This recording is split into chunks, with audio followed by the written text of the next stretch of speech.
Mhm. There is absolutely no reason from the highest perspective. If you knew who you really were, if you could see yourself clearly, there would never be an unhappy moment in your life. The only thing we actually suffer is our lack of perspective and our inability to see that happiness is here now. It is our true nature. Our true nature is Sat Chit Ananda. It is joy, happiness, and bliss. And if the sure way to not realize that is to keep continually seeking it in so-called external achievements and acquiring, chasing, and becoming something that we've already eternally been. So we live in this third dimensional matrix, which has a very, very sneaky, tricky optical illusion called the subject object paradigm, which means I'm this human character and there's this world outside of me. And this world outside of me has these things that I need to chase, acquire, or become.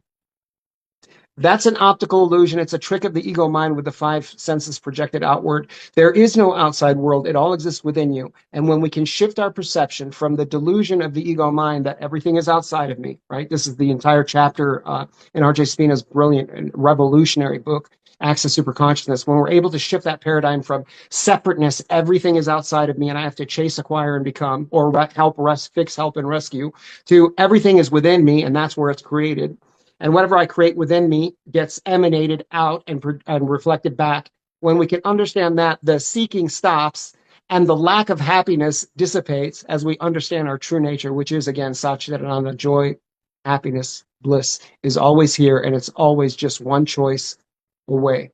And the way you make that choice is with your attention. Anytime you Mhm. find yourself in a low frequency, in a low vibrational state, not feeling good, and your feelings will always be the indicator of what you're vibrating to the universe, all you have to do is use your attention, which is your creative life force, your power, point your attention to something high frequency in this moment and watch it change your state of being immediately. And what we will understand as we continue upon this path of mastery, this is something you know very well and you embody with your example very well, Gary, is that circumstances do not matter, only our state of being matters, right? Our state of being, the frequential state that we are emanating, that we are being a container of and then emanating to the universe, and that is reflected back, is the only thing that matters, because you are the creator and creation is finished. And when you realize that, happiness is always just one choice away. Mhm.